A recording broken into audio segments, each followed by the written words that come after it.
नमस्कार दोस्तों, आज के हमारे इस वीडियो में हम आपके लिए मोक्षदा एकादशी की पुरानी कथा लेकर आए हैं। एक बार श्री युधिष्ठिर बोले कि हे भगवान, आप सबको सुख देने वाले हैं और जगत के पति हैं, इसलिए मैं आपको नमस्कार करता हूँ। कृपा कर मेरे एक संशय को दूर कीजिए। मार्गशीर्ष माह के शुक्ल पक्ष की एकादशी का नाम क्या है? उस दिन कौन से देवता की पूजा की जाती है और उसकी विधि क्या है? भगवान, मेरे इन प्रश्नों का उत्तर देकर मेरे संदेह को दूर कीजिए। भगवान श्री कृष्ण जी बोले, हे राजन, आपने अत्यंत उत्तम प्रश्न किया है। आप ध्यान पूर्वक सुनिए।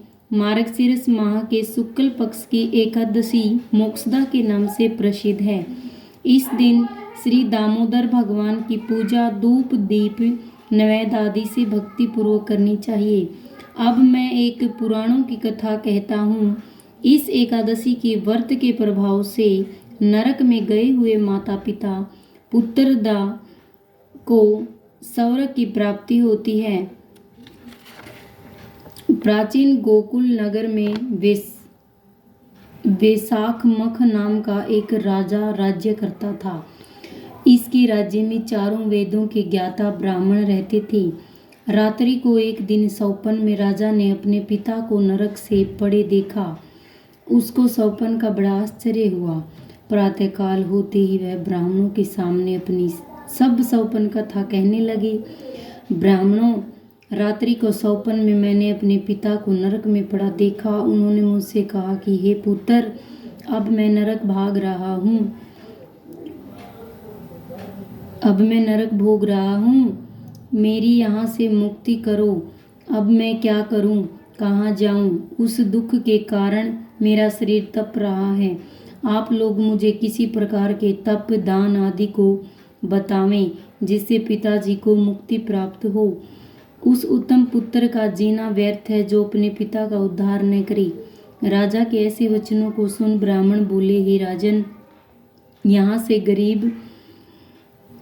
करीब ही वर्तमान भूत भविष्य का ज्ञाता पर्वत नाम के एक ऋषि का आश्रम है।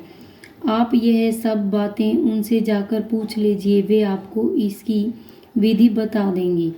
राजा ऐसा सुनकर मुनि के आश्रम पर गए। उस समय चारों वेदों के ज्ञाता पर्वत मुनि दूसरे ब्राह्मणों के समान बैठे थे। राजा ने जाकर उनको साष्टांग प्रणाम किया। पर्वत मुनि ने उनसे सांगोपांग कुशल क्षेम पूछी।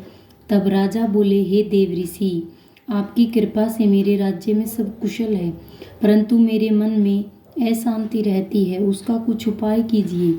ऐसा सुनकर पर्वत मुनि ने एक मुहूर्त के लिए नेत्र बंद कर लिए और भूत भविष्य को विचारने लगे। फिर बोले, हे राजन, मैंने योग बल के द्वारा तुम्हारे पिता के समस्त कुकर्मों का ज्ञान प्राप्त कर लिया है।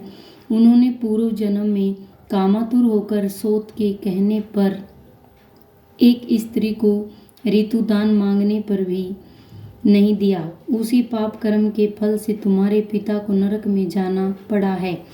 तब राजा बोला, हे भगवान, मेरे पिताजी के उद्धार हेतु आप कोई उपाय बताइए।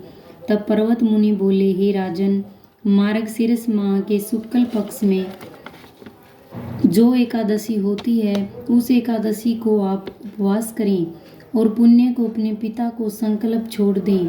उस एकादशी के पुण्य के प्रभाव से अवश्य ही आपके पिता की मुक्ति होगी। मुनि के वचनों को सुनकर राजा अपने महल को आया और कुटुंब सहित मोक्षदा एकादशी का उपवास किया। उस उपवास के पुण्य को राजा ने अपने पिता को संकल्प छोड़ दिया। उस पुण्य के प्रभाव से राजा के पिता को मुक्ति मिली और स्वर्ग में जाते हुए अपने पुत्र से बोला, हे पुत्र, तेरा कल्याण हो। यह कहकर स्वर्ग को चला गया। मार्गशीर्ष माह के शुक्ल पक्ष की मोक्षदा एकादशी का व्रत जो करते हैं, उनके समस्त पाप नष्ट हो जाते हैं और अंत में स्वर्ग लोक को जाते हैं। इस व्रत से बढ़कर मोक्ष देने वाला दूसरा कोई भी व्रत नहीं है। इस कथा को सुनने व पढ़ने से वाजपेयी यज्ञ का फल मिलता है।